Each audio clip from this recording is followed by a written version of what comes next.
हमारे साथ हैं गल्फ जायंट्स के Tamil Mills. Tamil, thank you for talking to us. First thing up, what makes this particular league very exciting, pretty different? You've been part of so many T20 leagues. What makes it pretty distinct? Yeah, as you said, I've been lucky enough to play in leagues all around the world. The UAE is obviously it's a great place to come, particularly this time of year. The climate is pretty much perfect, and I think obviously having the vast array of international players that you have in this tournament and the associate nations as well being involved is a great boost for the tournament. And it attracts big names and great names and great cricket. And the pitches are normally pretty good at the stadiums. So hopefully we put on a good show and there's some entertaining cricket, some close games.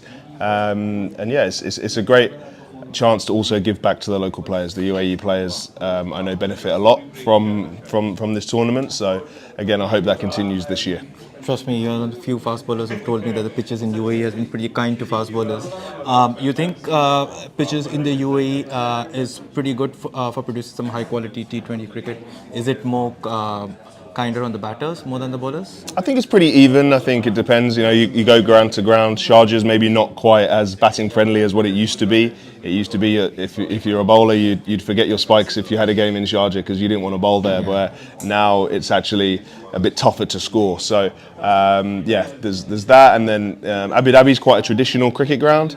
I enjoy playing there. You often get a breeze going one way, which maybe helps the bowlers that like to swing it.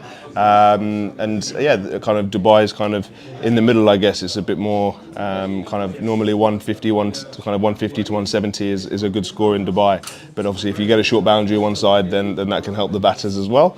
It doesn't matter what the boundaries are and the pitches are. You still have to execute well, and you still have to be very prepared and then execute as best as you can. You brought in sheer pace into T20 cricket.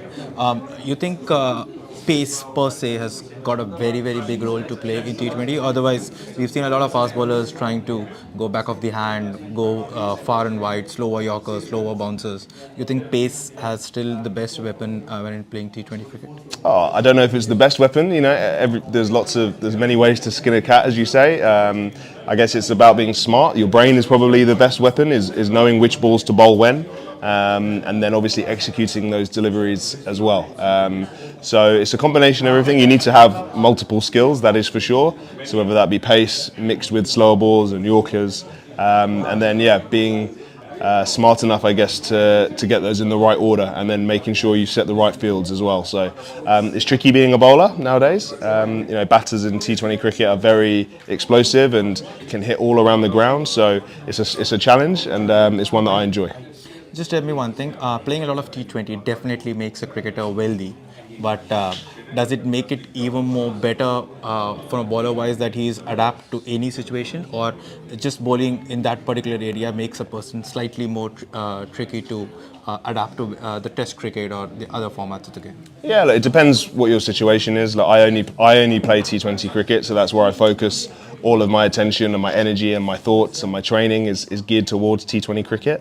But look, guys are able to play all forms. Everybody has their own different passions and their own different ambitions within sport and within life, and we have to respect that. But no, Test cricket is still very popular, and especially in certain countries. In England, it's still very successful, and Test matches are sold out and well supported. So it's a great time to be a cricketer. There's lots of opportunities if you're good enough and you're able to showcase that you're good enough. There are opportunities out there, particularly within franchise cricket, to make a name for yourself and to have hopefully a long and successful career. You played the IPL. Obviously, I can't let you go without asking you about Mumbai Indians. Rohit, particular per se, he's going through a very wretched time with the bat. What's your impression about Rohit and his leadership skills? And do you think he's got it in him to come back and get India towards the Champions Trophy? Right? Yeah, as you say, I had a great year playing for Mumbai. We didn't do very well that particular year, but that happens. I certainly enjoyed it, and spending time with and rubbing shoulders with the likes of Rohit and Jasprit and Surya and these guys was a great experience for me. Look, Rohit's obviously a great of the game, the modern game, and he's been through highs and lows all throughout that time. So the one thing that the great players are able to do is that they're able to ride it out. They're able to assess why they might be having a rough time, and then they'll know what they need to do to get out of it. So I wouldn't be surprised if come Champions Trophy or the upcoming series against England, if he's back to scoring runs. One final thing, what makes Bumrah such a freak? I don't know if freak's the right word, but yeah, he's box office. He's a bowler that everybody wants to watch, including myself. All formats of the game. That's probably what makes him special. How he's probably the best bowler right now in the world in Test cricket, in 50-over cricket, and T20 cricket. It's very rarely that you get all three of those at the same time. So credit to him, his skill is outstanding, and he, again, like I mentioned earlier, he knows when to deliver the right skill at the right time. So long may that continue. Thanks a ton for talking to us. No worries at all.